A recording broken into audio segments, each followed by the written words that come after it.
সাবানের ঠান্ডা গন্ধ, অবিরাম জল পড়ার শব্দ, আর স্নান করতে করতে আমার মায়ের খোলা গলায় নিজের মনে গেয়ে যাওয়া রবীন্দ্রসঙ্গীত। আমার কাছে রবীন্দ্রনাথ মানে এই সব।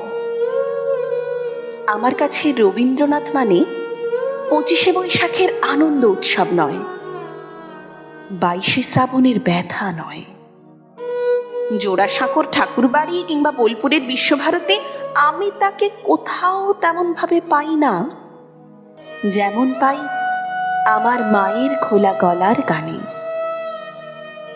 তবে তাও যেমন তেমন কিংবা যখন তখন নয়।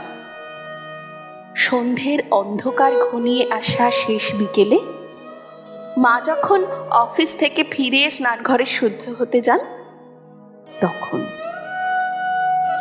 আমার মা কখনো গান শেখেনি। কেন শেখেনি?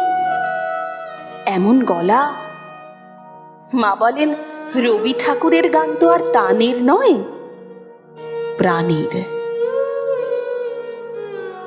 আসলে তার মুখেই এমন কথা মানায়, কারণ বাড়ির পরিবেশ থেকে পাওয়া শিক্ষাই মাকে তৈরি করে দিয়েছিল। আর শেখার দরকার কি? এ কথা বলেন আমার বাবা। মা যখন কলঘরে তার প্রাণের গান গাইতে থাকে, তখন জলের ঝিরঝিরে শব্দগুলো যেন সহস্র বীণা হয়ে গানের কথাগুলোকে সুরের সঙ্গে একাকার করে দিয়ে আমার শরীরে ঢুকে যায়। আমি বুঝতে পারি এখন আমার আর রক্ষে নেই। আমি এখন কিছুই করতে পারবো না, শুধুই শুনে যাওয়া ছাড়া। তাই মা স্নানঘরে দরজা বন্ধ করলেই আমি বাইরে কান পাতি। আমি কিন্তু সব শব্দের অর্থ বুঝি না।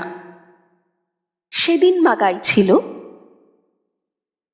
যা হারিয়ে যায় তাগলে বসে রইব কত আর, যা হারিয়ে যায় তাগলে বসে রইব কত আর, যা হারিয়ে যায়। আর পারিনি রাত জাগতে হে নাথ, পারিনি রাত জাগতে হে নাথ, ভাবতে অনিবার, যা হারিয়ে যায়। অনিবার শব্দের অর্থে এসে আমি হোঁচট খেয়েছিলাম। আর মাও বোধহয় সব কথাগুলো জানা না থাকায় ঘুরে ফিরে ওই দুটো লাইনই গাইছিল। ফলে অর্থ না বুঝতে পারার যন্ত্রণায় আমি ছটফট করছিলাম।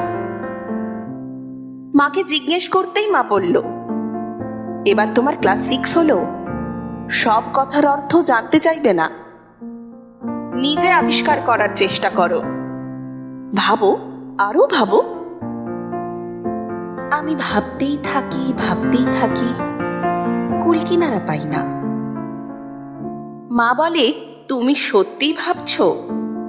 একটুও না থেমে। আমি বলি, সত্যি ভাবছি মা, নন স্টপ। মা বলল, নন স্টপ ভাবতে পারছো আর ভাবতে অনিবার এত কঠিন হলো বোঝার পক্ষে? স্কুলে আমরা অনেক উঁচু ক্লাসে এসে বাংলা পড়তে শুরু করি, তাই সত্য কথায় এসে বারবার মুখ থুবড়ে পড়তে হয়। কিন্তু আমার মায়ের গান আর রবীন্দ্রনাথ, এই দুয়ে মিলে আমার স্টকে এখন অনেক বাংলা শব্দ। সেই অর্থে রবীন্দ্রনাথ কিন্তু আমার মাস্টারমশাই, এমনকি আমার ডিকশনারিও। কিন্তু শুধুই তাই নয়, রবীন্দ্রনাথ আমার কাছে আরো অনেক কিছু। আমার মায়ের একটা প্রিয় গান, 2-1 দিন পরে পরেই মায়ের মুখে গানটা শুনতে শুনতে এই গানটা আমার এমন আপনার হয়ে গেছে যে এর যে আলাদা কোনো মানে থাকতে পারে তাই আমার মাথায় আসেনি কখনো, মার কাছে জানতেও চাইনি।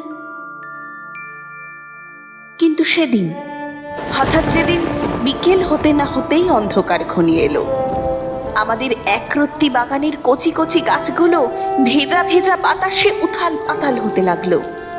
আমার হঠাৎই মনে এলো নিবিড় বেদনাতে পুলক লাগে গায়ে এই কলিটি।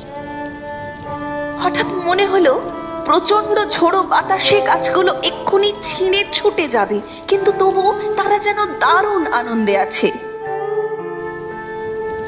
সেই প্রথম বুঝলাম কান্নার সঙ্গে ভালোবাসার একটা নিকট সম্বন্ধ আছে, গভীর দুঃখের সঙ্গে আনন্দের। গাছেদের ভালো লাগা, চারপাশের প্রাকৃতিক উল্লাস, আর আমার প্রথম বুঝতে পারার ভালো লাগার আনন্দে কতক্ষণ মুগ্ধ হয়ে জানলা ধারে দাঁড়িয়েছিলাম জানি না। চমক ফিরল যখন বুঝলাম আমার ভীষণ কষ্ট হচ্ছে, আমার ভীষণ ভীষণ কি একটা ব্যথা গলার কাছটা চেপে ধরেছে। এরই মধ্যে ঝমঝমাঝম বৃষ্টি শুরু হয়ে গেল। আমার কষ্ট, আমার ভালো লাগা সব কিছুকে ছাপিয়ে বৃষ্টির ধারা আমার সারা শরীর ঝাপটায় ভিজিয়ে দিল। জলের ঝাঁট থেকে ঘর দুয়ার বাঁচাতে মা যে কখন জানলা বন্ধ করতে শুরু করেছেন টের পাইনি। টের পেতেই জানতে চাইলাম, অভিসার মানে কি মা?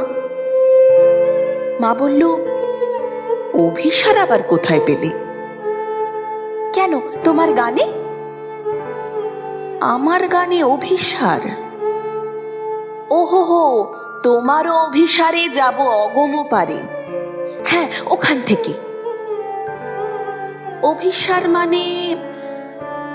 অভিসার মানে যাওয়া, কিন্তু যাওয়া ততটা নয় যতটা যেতে চাওয়া। বলেই মা তার ঘর গেরস্থালি গোছাতে কোথায় যে উধাও হলো। গমন মানে যদি যাওয়া হয়, তাহলে অগম মানে যেখানে যাওয়া যায় না। অগম শব্দটার মানে বুঝতেই অভিসারে যেতে চাওয়া, যেতে পারা আমার কাছে পরিষ্কার হয়ে গেল। বুঝলাম কেন পরাণে বাজে বাঁশি, আর কেনই বা নয়নে বহে ধারা। বুঝলাম দুঃখেরও মাধুরী মানে ভালো লাগা দুঃখ।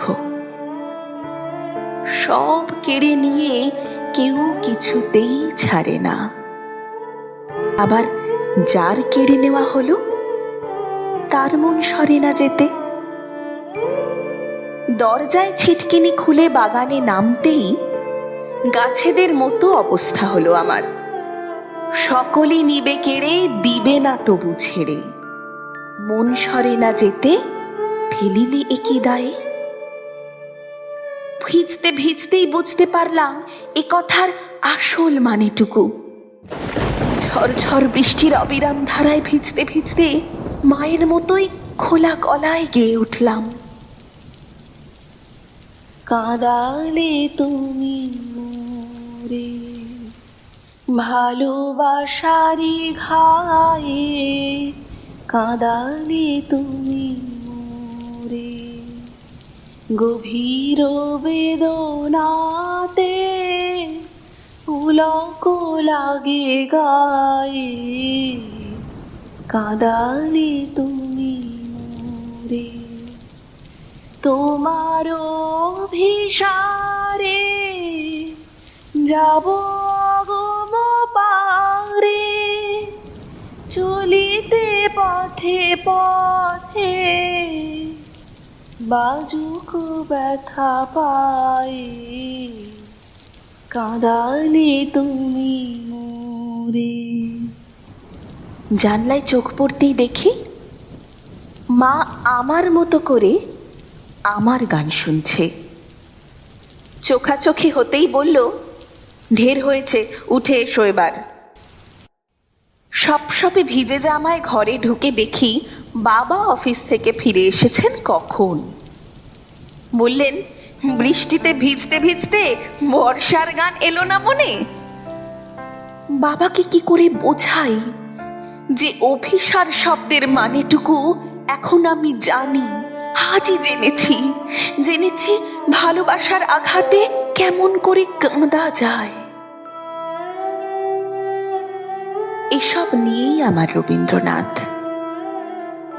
রবীন্দ্রনাথকে আমি এভাবেই মেঘলা আকাশে, বাদল বাতাসে, সাবানের গন্ধে, বিকেলের মরে যাওয়া আলো অন্ধকারে বারবার পেতে চাই, বছরের পর বছর, প্রতি বছর।